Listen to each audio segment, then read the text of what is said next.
All right, we are finally here. This is the podcast where we talk all things film and television in real time. I am Ryan. I'm Noah.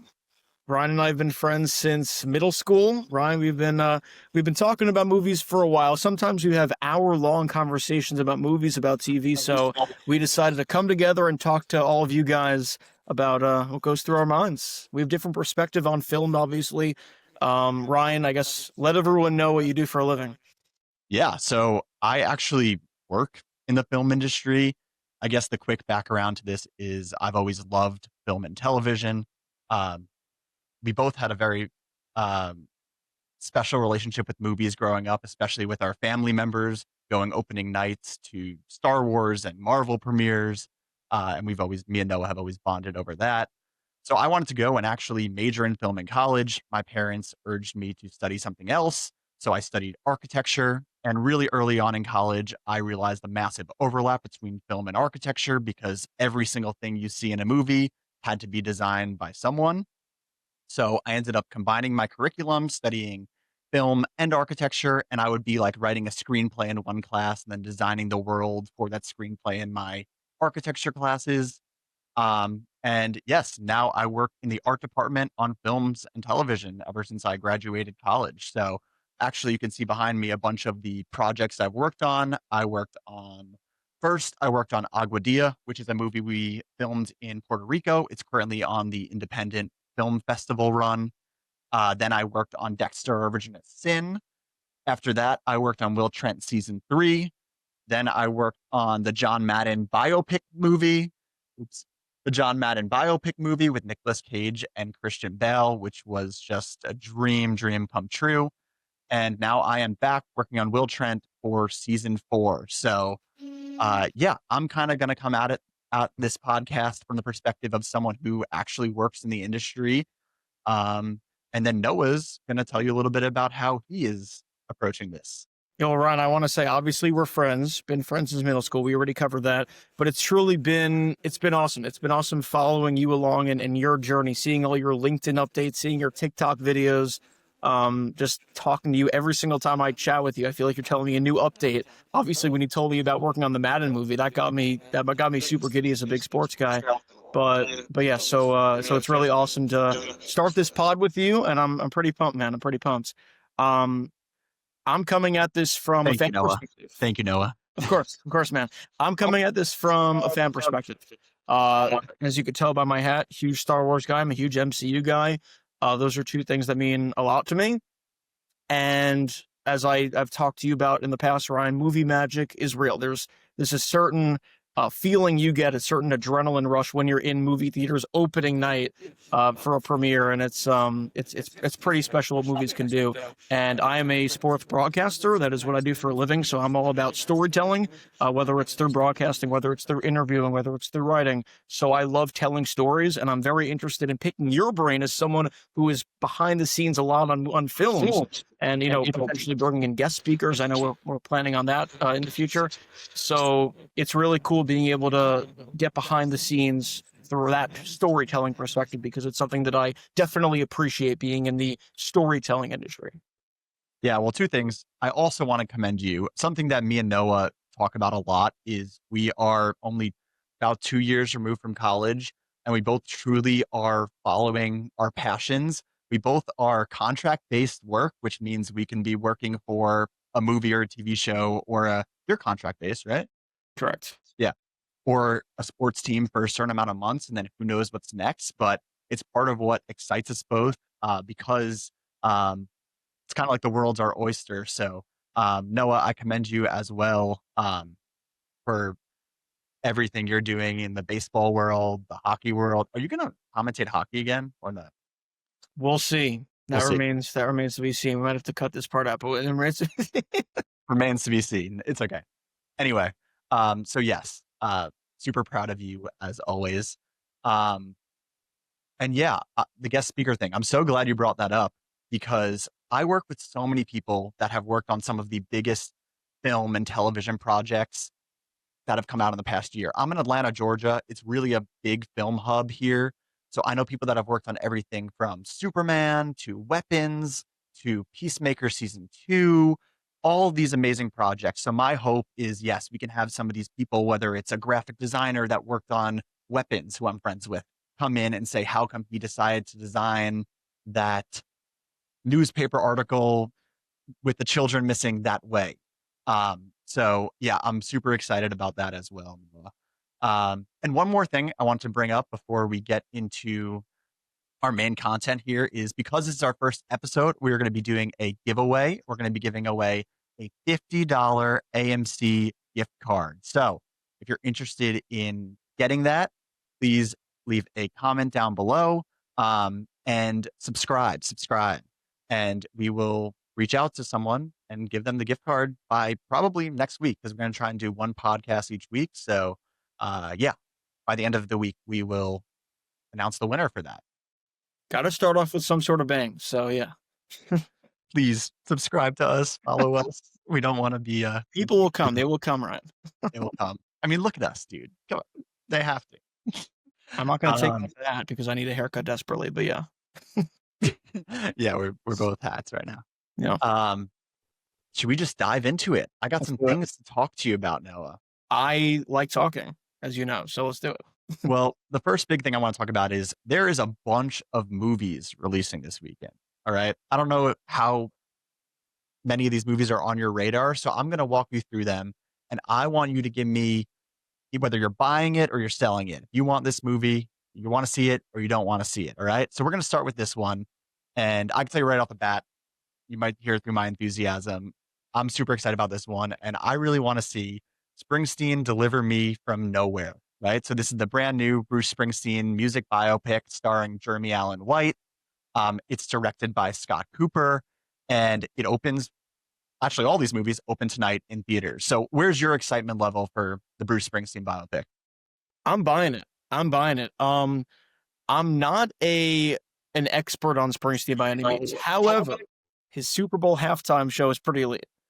It's elite. It's the way I watched it 2 days ago. It starts. Oh my god, the way it starts chills every single time I watch it. I'm a big Super Bowl halftime show guy, which is kind of weird, I guess, but is what it is. That halftime show is great. He's obviously the boss. Everyone loves him. I'm buying it. I'm definitely buying that stock. I will see it, and yeah, I guess we'll chat about it on next week's episode, maybe. Yeah, hopefully. I mean, yeah, let's both try and see it by next week's episode to talk about it, because out of this list, this is definitely the one I'm buying the most. I grew up a huge Springsteen fan because my dad was a huge Springsteen fan. We're both from New York, so New York, New Jersey, they love Springsteen. So I'm excited for this movie, even if I'm just like sitting in a theater listening to Bruce Springsteen music. So yeah, I'm pumped. Okay, so that comes out tonight. The other one that's coming out tonight is Shelby Oaks. Have you heard about this at all? I actually have not. Okay, so a bit of lore drop here. Do you know who Chris Stuckman is? He's a YouTuber. Okay, I don't. I'm not big on YouTubers. Okay. He's a film YouTuber, actually. So you should look him up, because he's definitely one of the like big inspirations that like has led me to wanting to be more of a personality in the media film world. I've been watching this guy for years. I bet if you look him up, you're going to recognize him too. So he's, yeah. And he finally is now not stepping away from YouTube, but he directed his own film. So it's a horror movie called Shelby Oaks. And now he's stepping behind the camera, and it's released by Neon. And yeah, I'm honestly, don't really know much about the plot, the premise. I believe it deals with like a missing person. I'm just excited to see someone who I've been watching for years in one space transition to something else that's kind of adjacent, and see how that works. So that's kind of my excitement level for that. So I am going to buy that in support of my boy, Chris Stuckman. Just wondering, are you buying stock on all the movies you list off? Because so far, it's 2 for 2, right, for you? You have to wait and see. Okay. All right. Well, a little suspense there. There you go. Because I'm 1 for 2 so far. Give it away. No, you're right. No, I just didn't know if it was a trend on these are the movies I'm excited for, or if it's just the movies coming out. So I'm buy, sell, you're buy. What's that? Buy, sell. The first movie you said I'm buying. Yeah. This movie I'm selling, and then you're buying both so far. Yes. Okay. So you're going to sell this movie. You don't. I'm selling it. Totally selling it. Sorry. Cool. All right. The next one is Begonia. This is directed by Yorgos Lanthimos. He's the guy who's done everything from Poor Things to The Lobster, Killing of a Sacred Deer, starring Emma Stone and what's his name? Jesse Plemons. Um, and this one I am selling. I'm selling. I'm Oh, selling it. there you So go. here's my thing. Do you know my story about when I went to go see Poor Things with our mutual friend Hunter? I think you told me about this, but let's just pretend I don't know and tell the audience. Yeah, yeah. So how would you describe you've seen Poor Things, I Yeah, assume? it's Yeah.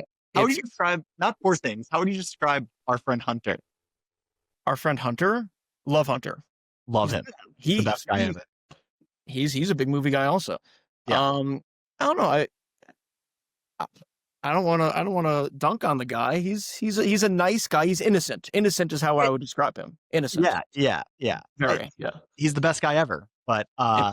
we did go in blind to go see Poor Things. So imagine our surprise watching Poor Things when I have Hunter on my left, and then I have probably like an 80-year-old couple on my right. And they also definitely had no clue what they were getting themselves into. They were like, oh, we heard it was an Oscar buzz type movie. Um, so honestly, because of that experience, I had a bad taste in my mouth with Poor Things because I just felt uncomfortable the entire movie watching Poor Things with these people. And ever since then, I don't know, I kind of just have a bad taste in my mouth with Yorgos Lanthimos, even though, the visual style of his movies are beautiful, beautiful, beautiful. I just don't know if it's my type of movie or maybe I just had a bad experience with the last one. This is tough. Before I give my answer, I'll say I agree with you 100% on your Poor Things reaction. It was also uncomfortable. It's not like I saw it with my parents or anything, but that would have been probably worst case scenario. But still, not the most comfortable movie to see.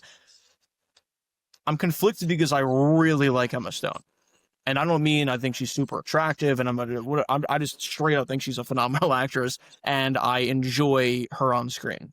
I enjoy her acting, and most of the movies she's in I like. So that's where I'm hesitant because she is probably one of my favorite actresses.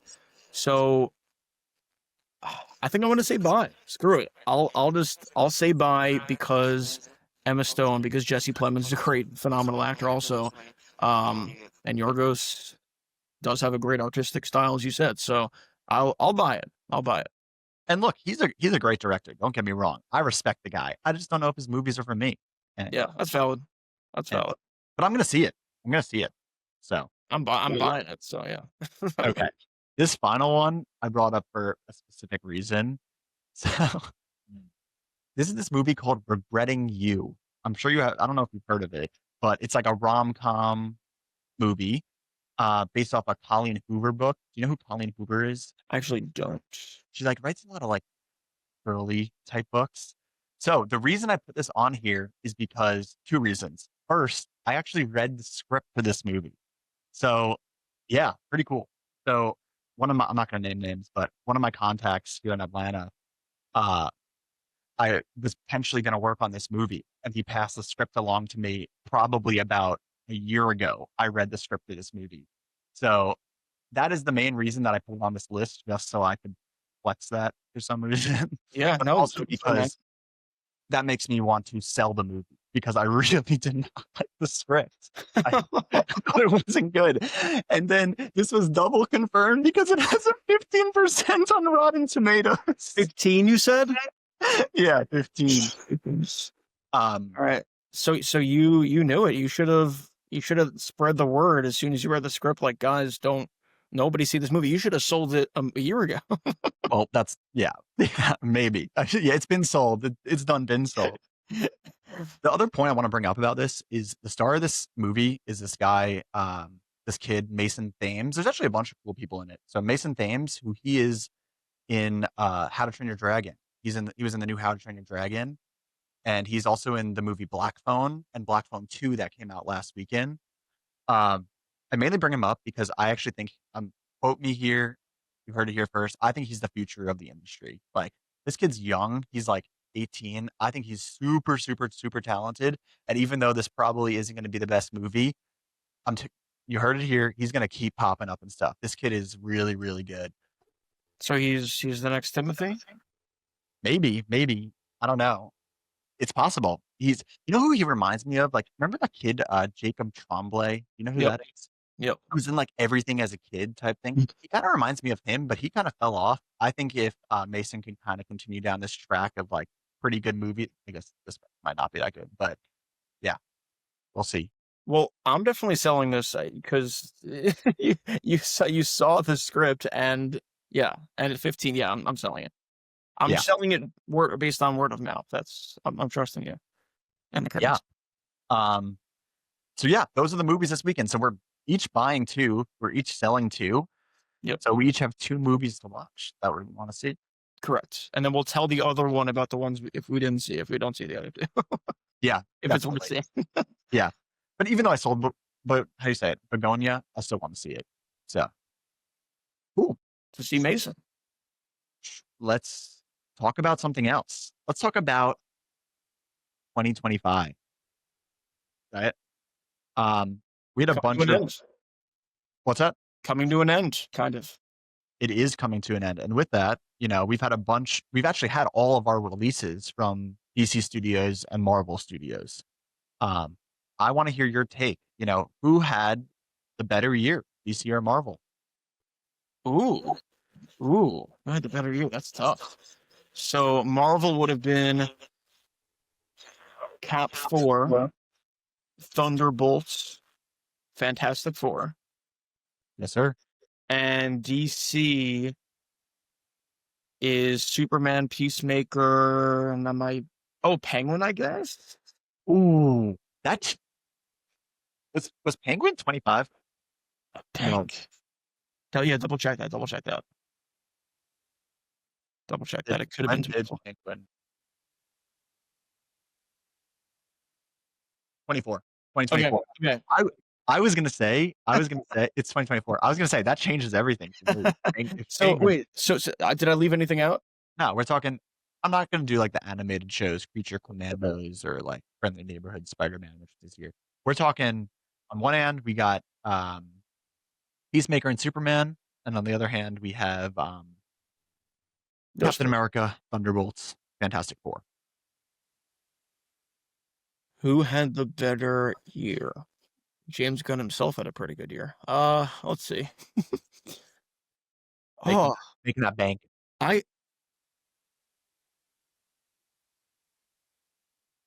I'll go DC. I'll go DC. Um, we had a lot of conversations, you and I, about what was more important, being good, Fantastic Four, Superman. I was on the Fantastic Four side. You were on the Superman side because I said Fantastic Four needs to be good. We need some more hype for Doomsday. It needs to flow cohesively. These characters need to be important. These characters need to be likable, all that kind of stuff.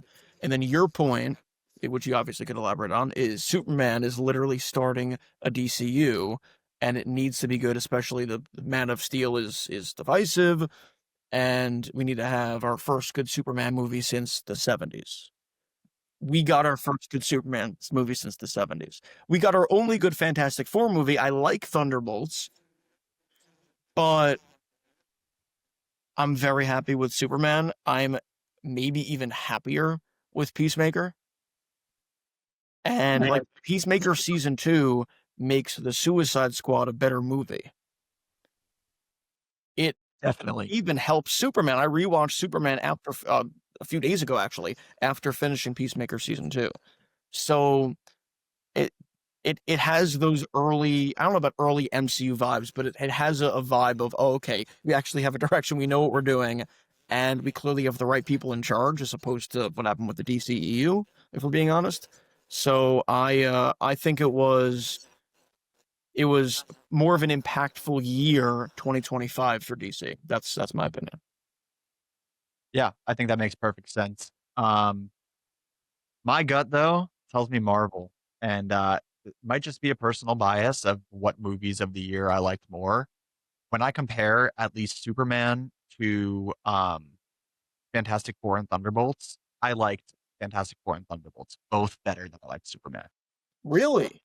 Yeah, So you like Wow. So Superman's your third favorite movie of the year. I like Superman. I I really like Superman. I Mhm. love Thunderbolts and I love Fantastic Four.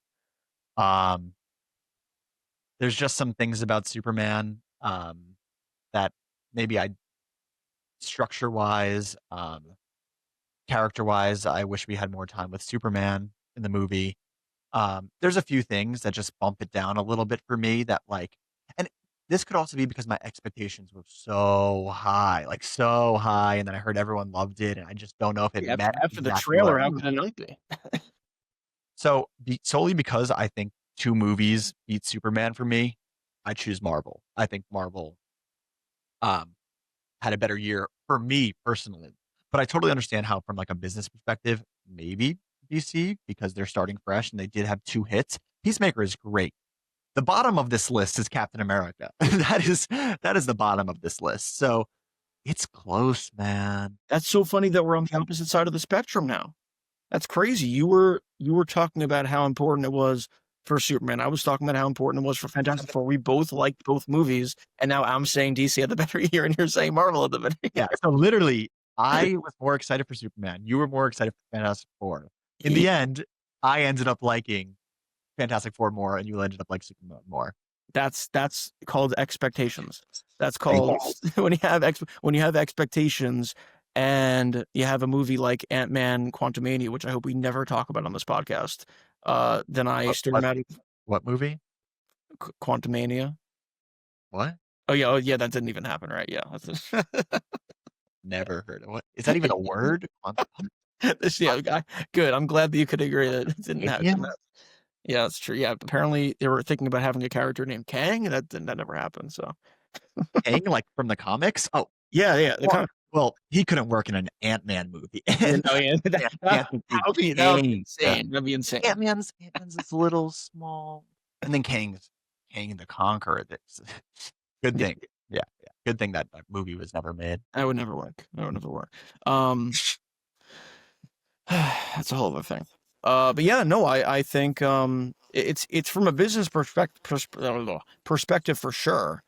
But also, I Superman's my favorite movie of the year. Not called The Naked Gun, in my opinion. You have Naked Gun above Superman. Absolutely, I'm So obsessed. good. Like laughing nonstop, start to finish. I don't care. Yeah, sure, Superman's the better movie, obviously, but in terms of favorite, there's nothing I enjoyed more than Naked Gun. That It was was, me.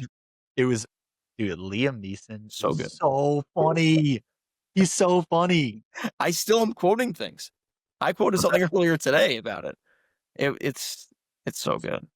So good. I gotta rewatch it. I gotta rewatch I it watched it twice in theaters in the first weekend. by yourself. No, one time with my former boss, Brian, who I'm friends with. He's the best. And then with Aaron, with my brother Aaron. I went by myself. You I gotta went. watch it a second I time. was It's sitting so there giggling by yeah. myself. You know, it was more than giggling. It was cackling. It was obnoxious cackling. That's how funny it was. I would have loved to see that. Yeah. Hey, talking about movie theater experiences. Some Ooh, big news today. Some big news today. I know you're a big fan of Stranger Things, right? And we got season five coming out on November 26th, right? On December 31st, Stranger Things, the finale of the show is going to be releasing in theaters. Did you hear this? I definitely did. I have a lot of thoughts. And it's going to be in theaters the entire rest of the year, all the way until January 1st. So The entire rest of the year, yes. from December 31st to January 1st. So basically a little more than a day. I feel very strongly about this.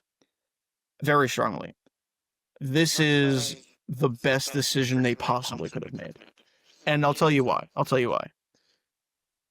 Out of any shows, I'm a big shows guy too. We're going to talk about shows. We already touched upon Peacemaker a little bit on the podcast, obviously. There is not the only show that I've ever seen where I've thought, "Oh, this is a movie. This is cinematic. It could belong in theaters." Like very long episodes. The Stranger Things fits into that category so perfectly. They could have done the season 3 finale in theaters. I would have went. They could have done the season 4 finale lengthwise, especially. I I'm seated first row. No, not actually first row, but I'm seated opening night. So the fact that they're releasing it in theaters is incredible. It's genius, and I will absolutely 100% be there and cry my eyes out. Dude, I am so with you on this one. I also like Netflix's model is they don't release things to theaters, right? They've done it a very few times. They released Glass Onion, the second Knives Out movie, in theaters for a few weeks, Lovely. and I believe they're doing it in a week or two for Frankenstein, the new Frankenstein, Guillermo del Toro's Frankenstein movie.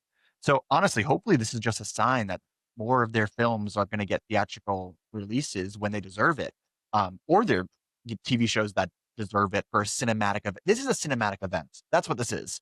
This is on, like, I don't want to say on. I take back what I was going to say. I was going to say on par with like an Endgame Infinity War. It's not there, but it's not super far off. It's not People far have, off. this has been a cultural phenomenon for years. This show, we have grown up with Millie Bobby Brown and all of these kids, um, Gaten and Noah Schnapp and Finn Wolfhard. So this is huge. I'm pumped. I'm pumped. Obviously, it being in theaters, but I'm excited for November 26th. I'm excited for in just over a month when the first part of season 5 comes out. I'll be on my couch and I'll be binging that because I'm honestly pumped. Like, do you want to get into theories? Do you want to get into what you think could potentially happen, or do you want to just wait until it comes out and we review part 1 of season 5? Hmm. We should probably wait. I don't know. I think we're going to do a lot of talking about Stranger Things as this goes on, as it gets closer, as we see more stuff. If you have a theory, please hit me with it. If you have some crazy theory, I actually do have a question later on in my game about Stranger Things. So we Okay, will, so we we'll will wait. get back to it Okay. a little bit, and that's kind Good. of theory based. Good. Um, but I think we're going to be talking a lot about Stranger Things and theorizing and all the things. Good. All right. So yeah, we'll get back to Stranger Things later then. That works. Hey Noah, I think you have a game you prepared or a question or something like that. I certainly do. I came up with a little segment. Nothing too fancy, but I especially want to know from your perspective, because as we touched upon in the open, you quite literally work in the industry where I am a fan who just watches it from the movie theater, watches it from my couch and everything. If you could have dinner with 5 people in the industry who are currently alive, who would those 5 people be? You could ask any follow-up questions to that if you want any more clarification, but it's pretty much as simple as just dinner with them. You have conversations with them. You could ask them anything you want. Yeah. And now, are we all at the same table? I guess because that does impact. Good question. You are, but the way I see it, there's like an empty chair next to all 5 of them. So after 20 minutes, you could just go to that chair and then just have a one-on-one with them. And then after 20 minutes, so it's not like it needs to be like shouting across the table, because otherwise the positioning of everyone matters. So yes, it's a round table kind of situation, but you can get a one-on-one with all 5. Okay. That's a good question. Great question, Noah. Thank you. Thank you. I'm just gonna go off my gut. I'm sure I'm gonna forget people, but the first person that pops in my head is the best director of all time, my favorite director, Steven Spielberg. I think, yeah, as someone who wants to make a career out of working in the film industry, um, as someone who, I do work in, art department, set design, production design right now, but I directed a short film. I want to direct on the side as a hobby, maybe one day more than that. So Steven Spielberg has to be at that table. We're talking industry leaders. Um, and then that second spot has to go to the second best director, in my opinion, or my second favorite director, Christopher Nolan. So I got Spielberg and I got Nolan. I mean, Christopher Nolan made my favorite movie of all time, Interstellar. Uh, I love Inception. Uh, love the Batman trilogy. Um, I'd have so many questions for the two of them. So those are the two that immediately pop in my head. Those are like set in stone. Um, I think speaking of Interstellar, I think I'd want Matthew McConaughey there. I not only honestly, not only from like a career perspective, like I love his work and have acting questions. I just want to talk to Matthew McConaughey. I feel like I'm gonna learn something about myself. I feel like ah, I just yeah, that would probably be number three. He's also one of my favorite actors of all time. Yeah, see, sometimes you want someone for the vibes. You want someone who you could get a beer with, have a conversation, and not just ask questions, but just see what they say and just see what he rattles off. So I think that's a perfect answer. Thank you, thank you. And I'm gonna run this back to you. I want to hear your five after I this, got by you. the way. So um, yeah. Um, let's say James Gunn for now. This is kind of a current time thing. Maybe because I could pitch him all my ideas of how I would design the Batcave. Uh, but yeah, I mean that guy, he's the guy right now. You know, he's starting a universe. It's like the dream job, building your own cinematic universe of superheroes. So, um, yeah, James Gunn or Kevin Feige. I would say James Gunn slash Kevin Feige. Either one of those would be awesome. And then let's go with my Spider-Man, Tom Holland. I think having Tom Holland there would be awesome. Getting to meet Spider-Man that I like. You know, we were in middle school and high school when he was cast, and that's kind of who he grew up with and watched evolve, and will continue to watch. So I think, yeah, big Tom Holland fan here. So those are my five. We got Spielberg, we got Nolan, we got Holland, we got McConaughey, and we have Gunn. The gun Slash is loaded. Feige. Gun is certainly loaded. I told Aaron that you were going to pick Gun as one of your five, and he said no way. I don't know why. I said James Gunn is definitely going to be on your list, and for some reason I don't know, I have no idea, but he said you weren't going to do it. I don't know, maybe he doesn't think as highly on James Gunn, which is insane. So Look, dude, James Gunn is like I wouldn't have said that if he wasn't running DC Studios right now. He's not like my be all end all, but I I'd have so many questions for that guy, you know, especially right now. So at this exact moment, I would want to talk to James Gunn. I don't blame you. I also would love to talk like Mike to talk to him. He's not on my top five list. I could spoil that, but he's probably in my top 10. Yeah, it would be awesome. It really would be. All right, talk to me, dude. All right. There's no ranking with these five, but there is a number one. Mhm. And that number one is easily John Williams. And nobody comes close to I have not there is no person in the industry I would want to have a conversation with more than John Williams. I don't even know the specific questions I would ask him. I just want to be in his presence. He is an absolute legend, an absolute hero to me. I'm someone who's obsessed with movie scores. It might be a guilty pleasure, it might be weird or whatever, but I would literally hum movie scores with my roommate Brendan in college. He would give me the movie, I would hum it to him as we were going to sleep certain nights. Like it's it's something I'm just obsessed with it. So John Williams, the greatest composer of all time. The movie What's is what's your favorite score of his? Imperial March. That's easy answer, basic. I don't care. It's when I was 6, 7 years old. Oh, no. When I was 6 or 7 years old, I I didn't even mean to do that. Now we're going viral. That's I hate that I just did because that. you put that in there. No, because Now that makes it seem like I was doing that intentional when I actually was not, and I realized after. But whatever. Okay. So when I was, let's say, 7 or 8 years old, and I watched Empire Strikes Back for the first time, my favorite movie of all time. When I heard that, that's just chills every single time. And I'm sure like 5 or 6 of John Williams' Star Wars scores are in my top like 10 John Williams scores. Because as you could see, Star Wars is very important to me. So yeah, Imperial March is certainly number one. And I don't care if it's basic, that's my answer. valid. You're justified. Yeah, John Williams, the GOAT. The GOAT. Hans Zimmer's great, but John Williams, the GOAT. Another one, RDJ. I feel like that's self-explanatory. I could ask him about a lot of stuff from his past, but I don't really care about that stuff. I kind of just care about him being Iron Man and being the man and being super cool. I saw him actually in a Broadway show last year in McNeil, so I was like 100 feet away from him, so that was pretty cool. But yeah, RDJ, Robert Downey Jr. In case you don't know who I'm referring to, not you. I'm talking about the audience.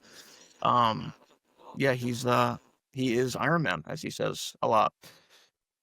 Yeah, that probably would have been could have been in my 5. So good. Such a good pick. He's awesome. He's awesome. He's the best. Okay, I have a split one. I have a one or the other, like you had with Gun is Loaded and Feige.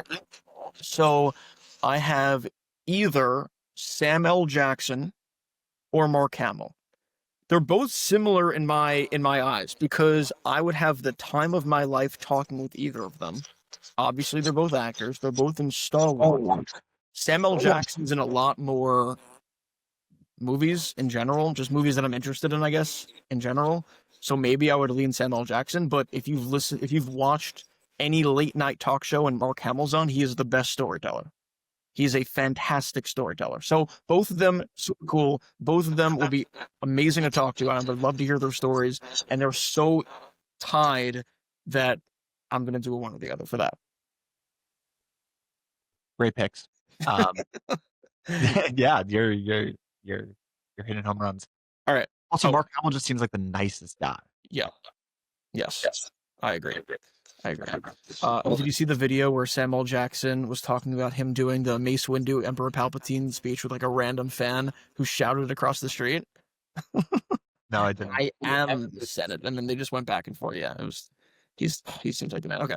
That would be you and him across 100%. the table. Oh no, next because you're smart. Yeah, because the empty chair. The empty chair. Yeah, empty chair. Another one is maybe I should have started with this because you said him, but Spielberg.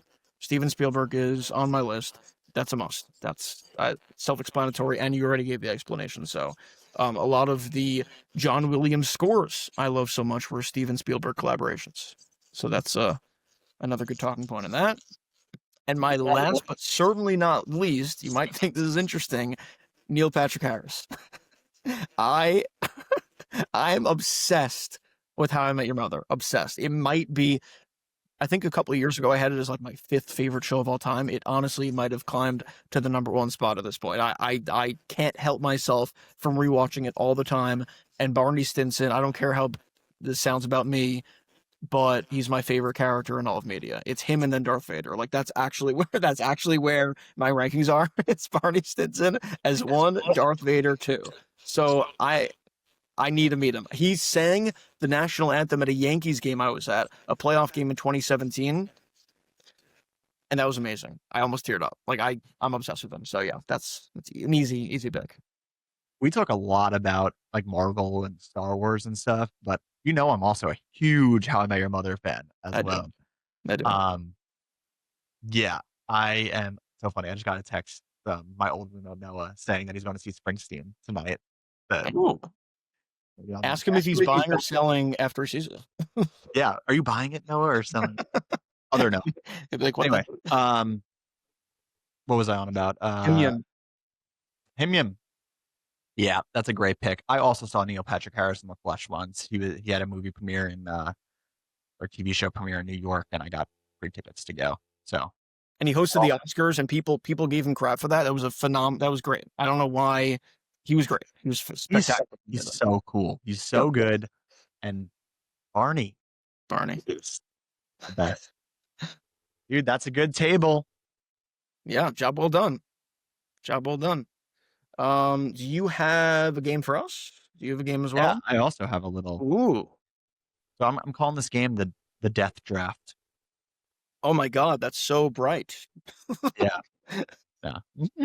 So we're gonna I'm gonna say a type of media, so a movie or TV show, and we're gonna predict who is most likely to die in this movie or TV show. So you'll see. I have 2 of them. So let's start with what we were talking about earlier. We were talking about Stranger Things earlier today, right? Yeah. Someone's gonna die in this final season. Noah, who is your pick? Who is dying in Stranger Things, the final season, season 5, on Netflix, finale in theaters? I'm between three, just off the top of my head. The first one I'll say is who it's not going to be. It's not going to be Steve. Everyone's been saying for years, "Oh, Steve's obviously a goner. Steve's a goner," and I feel like it would have happened in season 4. But I don't know. Like I don't see the only way he does is if he makes a sacrifice for Nancy or something, and that would be awesome. That would be awesome.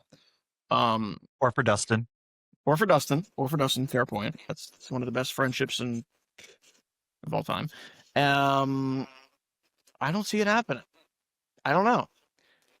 I think Stranger Things, they love killing off side characters. They don't kill off main characters. So based on that trend, my brain also goes to Max, but she's obviously become a main character. Also another character who I think they would have killed off in the end of season 4, but they didn't. Well, she's in the hospital bed now, so She's if in she's gonna hospital. die, it's like they Yeah. could have just done it then. Exactly. So I'm gonna go with Murray. I feel like he's a side character. He's the kind of the only side character who hasn't bit the dust already. And yeah, I can't really explain how they would have him die, but I feel like that would be a Murray death with Hopper watching, and then he would try to get revenge or something, and it wouldn't be the most motivating thing in the world because it's not like they're besties. But I could totally see Murray dying, 100%. I think that's a good pick. I like that. I didn't even consider him, honestly. How about you? Steve is the obvious answer, like you said, but I'm gonna go for a little bit of a curveball here. Um, what if it's 11? I had a feeling you were going to say that. Look, I think that is no one's guessing 11, but frankly, Millie Bobby Brown, she's not gonna be doing Stranger Things after this. She's probably on to way bigger and not better, but big different things, she's been doing this for years. And I think that it would be a perfect conclusion to Eleven's arc as she's grown to love, she grew up basically in isolation and she's grown to love so many people, friends, family, friends that become family. What if she's the one to just sacrifice herself? It's her show. It is her show, right? You think it's her show? I love Hop. Hop's my favorite. Hop's one of my favorite characters in media, but it's 11 for sure. And she's the one with the powers, she's the one who can really make that sacrifice, maybe. And it would hit hard, of course. I don't know. I think there's a good chance that it's 11 if it's someone that's a main character. Should we rule out who it's not going to be? It's not going to be Dustin. It's not. No, it's like it can't be. I feel like it can't be Hopper or Max because they both did the whole, "Oh, this character is dead," JK kind of thing. Yeah. So that would be silly to do those two. And then, I mean, Will was an interesting one. He could maybe make a sacrifice. Will the Wise was the thing that they're gonna bring back. Will's a great pick. Could be Will. Someone's going to. Well, we will find out on November 26th. November 26th. Good point. I'm pumped. Or we'll find out in theaters on December 31st. How about, or in theaters. I think that we should have this be a running thing, kind of update ourselves who our current running predictions are of who's for the death. What do you call it again? The death draft? Death draft. Okay. Ooh, record Death draft. Record that and then use that every single time we do death draft. It's time for death draft. Sponsored by Marlboro cigarettes. Yep. They kill you. Is that how you say it? Marlboro? Sure. Anyway. They're not paying us yet, so sure. Let's do the same thing, but with Avengers Doomsday. Who's gonna die in Avengers Doomsday? Who's gonna make the Loki sacrifice? Who's gonna make the I guess everyone dies in Infinity War, but you know what I mean. I mean, those are two different questions. Is it who's going to die, or is it who's going to make a sacrifice and die, like a main character death kind of thing?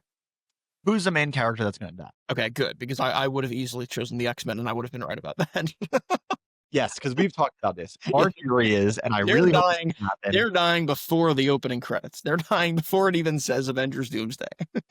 I don't think you're that wrong.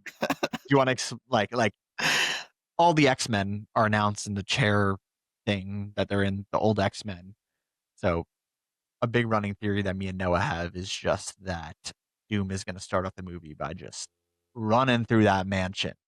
Well, it's gonna be something. Do I know the X-Men are gonna die right away? No, of course not. They could die later in the movie. Who knows? Maybe not at all. I doubt that. But it's gonna be a similar situation. They did Infinity War, which, by the way, is my third favorite movie of all time. I'm obsessed with Infinity War. They did that so well because they showcased Thanos' power right away. They didn't hesitate. As soon as the movie starts, he's beating up the Hulk. That's never been done before. So, or I guess it was by Tony technically, but in Veronica, whatever. You know what I mean? Thanos beating up Hulk, that was a big deal. So I feel like they have to do the same with Doom. And what a better way to showcase his power than him kicking all the X-Men's ass. I mean, that's a. They all said they filmed for like 30 minutes. Do you want that to happen? Because I'd rather see them throughout the movie. I'd rather see X-Men versus Avengers at some point. Like I hope that doesn't happen, honestly. Yeah, but we've already talked, and I guess we might as well get into the whole concerns about Doomsday now that we're delving into this, but we've already talked about the fact that there are so many characters already. There are so many characters who haven't interacted. Now we're going to throw the X-Men into the mix and be another set of characters who are going to talk to Sam Wilson Avengers and the Thunderbolts / New Avengers, and Loki's going to be in play somehow, and Thor and Ant-Man and Shang-Chi, and it's up the wazoo with characters already. So yeah. I don't know. Look, if it looks cool and it's done right, as long as it's done better than Multiverse of Madness, which I think everybody could agree on. Yeah. All right, here's my pick. I think it's going to be Bucky Barnes, and here's my theory for that. It's a good pick, actually. I think they need to hit us hard. Someone has to die. That's, means a lot to the fans. That establishes Doom as a threat. And I think there's no one better than Bucky for a few reasons. First of all, we know Robert Downey Jr. is playing Dr. Doom. We know that he played Iron Man, and we know that Bucky killed Iron Man's parents, right? So hear me out. What if Dr. Doom's confronting the new Avengers, which the Thunderbolts, same thing, and he sees Bucky and he recognizes him as the guy that killed his parent in this other universe, and Dr. Doom kills Bucky, right? Not only is there kind of a reason why he's the one that Doom has this vengeance against, but also that can be a catalyst to unite Sam Wilson's Avengers team with the new Avengers, because of course Sam Wilson and Bucky are best friends. So what better way to connect Sam Wilson's Avengers team and have them work with the new Avengers than having someone that means something to both of them die at the hands of Dr. Doom? I like it. It would just be another movie that is kind of around Bucky, which is interesting. Because the reason that they're gonna say that they say is the reason they say that Iron Man is the center part of everything is because he's the anchor being. Anchor beings were obviously explained in Deadpool and Wolverine. So Tony is the anchor being for the Earth that we know throughout all the MCU movies. So having another movie where Bucky is kind of the central point is just interesting. But we don't know Tony's I'm opposed to it. We don't know Tony's the anchor being. It's a good theory, but we don't know Tony's the anchor being. We don't. Correct. But do you think Bucky? Do you think Bucky's the anchor being?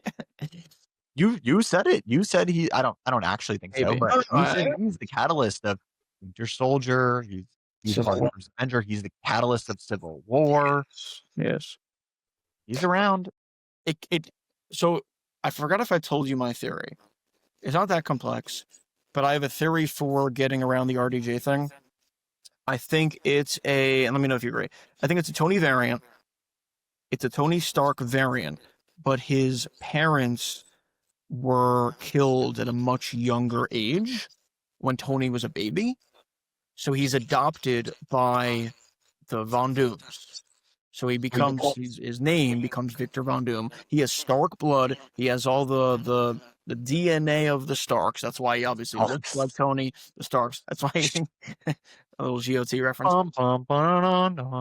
We could talk a little Thrones on here. Sorry, I didn't mean to interrupt you. So yeah, I think that kind of makes the most sense why he I don't know. I guess we'll see. That's just what I'm thinking. There has to be some explanation. And the only thing I could think of is that maybe Bucky, to coincide with your theory, killed his parents a lot earlier, and maybe he could be out for Bucky, which wouldn't really make sense because it's our Bucky, not his. I don't know. Time will tell. Time will tell. Yeah, that's all I got, Noah, for today. You got anything else we want to chat about? I always like chatting about stuff. So I always like chatting about stuff too. But we got to keep the people entertained. I don't know how long they're in. That's true. I mean, hey, we ran through some topics. We did a little buying, selling segment. We did one game each. Talked about a few people we want to meet in the industry and get dinner with, especially John Williams. And I had a good time. I think this is I'm excited. Good first episode. Yeah, Noah. This means a lot to me. You know, we like you said in the beginning, we've been talking about doing something like this for a while. Hopefully, other people want to listen to us and hear our opinions. But honestly, if not, I'm just happy that I can once a week sit with you and talk about the stuff that we love. And even if it reaches 10 people, we got 10 fans then. Ditto. That's super exciting. I'm honored you asked me to chat about movies with you. Obviously, you're much more in the community because you work in the industry. So yeah, I'm really honored you chose me, and I'm pretty pumped up, especially when we got Doomsday around the corner in 26, and then we have a lot of movies in 27 that we're definitely going to talk about. Dude, 26, we have a lot of movies. The Odyssey, Supergirl, Mandalorian, Grogu. We got a year. So we're starting this at the right time because 26, 27 is a year for movies and television. And we're going to be here talking about it. So I'm really excited. Thank you, Noah. I guess quick maintenance type thing. In real time, that's the name of our podcast with Ryan and Noah. We're going to be on YouTube and Spotify and Apple Podcasts and probably Instagram and TikTok over the next few days. So definitely subscribe, follow us, do all the things. Again, if you subscribe to our YouTube channel and leave a comment, you can win a $50 AMC gift card. And yeah, thank you guys for tuning in, and we will do this again next week. Cheers.